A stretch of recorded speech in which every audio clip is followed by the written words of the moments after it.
Good morning, 819S. It's a cool day today, not sure the actual temperature. Don't think it's going to rain today, even though it's so cloudy and dark. Yeah, it's good. Yesterday I went to Nagano for the first time. I rode a Venus line, or drove the Venus line, I should say. It was a really fun day. We got to see a lot of beautiful views, and I saw tons of motorcycles riding around. It really makes me want to get an Ogata bike instead of a 250, because I think, not saying the 250 can't do it, but to get there on the highway was basically locked in at 100 kilometers per hour straight there, sometimes a little faster, sometimes a little slower. But yeah, I think it would be incredible to have a big bike, because the ease of long distance travel would be so much better.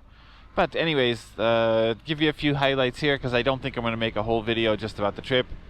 I drove a Jimny, what is it called? Jimny Sierra there, which if you don't know, standard Jimny has a smaller engine, so it's a K, and then a Jimny Sierra has a bigger engine, so it's not a K car. What that means is it's a little bit more powerful, nicer version of the Jimny. Had an ETC card in, which means that we can go through the highway gate without having to stop and pay. It's all automatic and charged to the ETC card directly.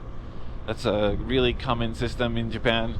Every highway has this ETC toll gates, and some of the gates are ETC only, so if you don't have an ETC card, you can't use the gate.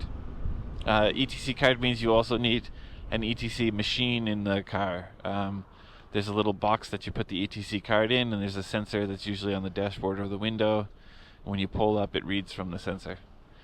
We were very lucky because the highway going to Nagano was not so crowded. In fact, there was barely any traffic at all.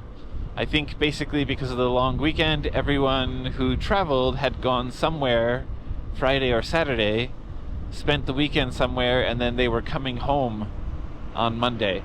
So that means the traffic, inbound traffic to Tokyo was really bad, but the outbound traffic was really easygoing. It was so nice. When we got there, we stopped at a few view spots to take photos. We stopped at a lot of Michi-no-Ekis. Michi-no-Eki is a roadside station. We bought a lot of souvenirs. We did a lot of just a lot of relaxing and enjoying of scenery.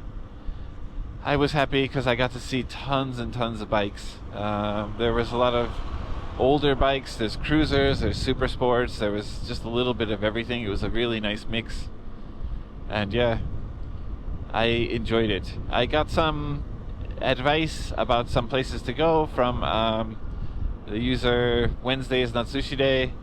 I really wanted to go check out some of the other roads that you recommended, but we had limited time. Yeah. And for me, I don't spend too much time in Michi-no-Ekis and stuff like that, but with my wife and my mother-in-law there, they're shopping around for the perfect souvenir, so not complaining, but yeah, we spent a lot more time just relaxing and stretching our legs than we did getting out on some of the fun roads. I definitely highly recommend the Venus line.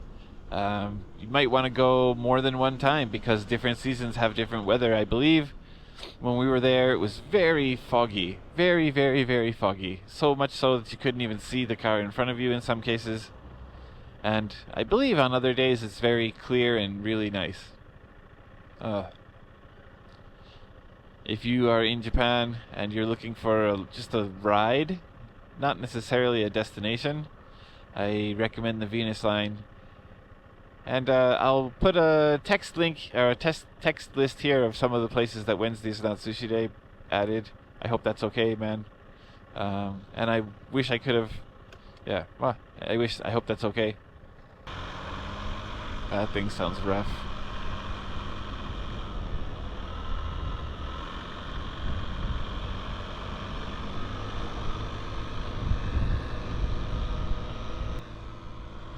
One of the surprising things about the trip is we stopped at Kirigamine, or we passed through Kirigamine, which is a mountain in Nagano. Kiri is fog, and this was definitely one of the foggy mountains. And one thing that made the experience even better, in my opinion, is the fact that my wife had never been in fog before. She, not in the mountains. I'm sure there's been fog in the city and she didn't necessarily realize it, but she was so surprised because we'd drive and then it would be all white, and then we'd drive and we'd see like really clear skies, and then we'd drive and we'd be basically in the cloud again. And for her, she was just fascinated by that because she doesn't travel like that so much. So for her, that was a new experience. My mother-in-law said that in Hokkaido, where she was from, they have that kind of thing a lot. So for her, it was a little more nostalgic. She spends her time in the city most of the time, so she doesn't get to see that kind of fog. Yeah. And we had an argument. Not argument. We had a friendly discussion, actually. It wasn't heated or anything like that. But is fog a cloud? That was the debate or discussion that we had. And I made my case, my wife made her case. My wife didn't think it was, I do think it is.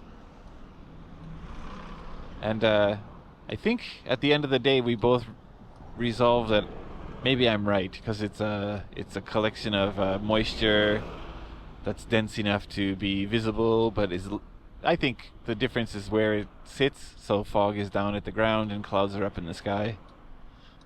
What do you think? Is fog a cloud?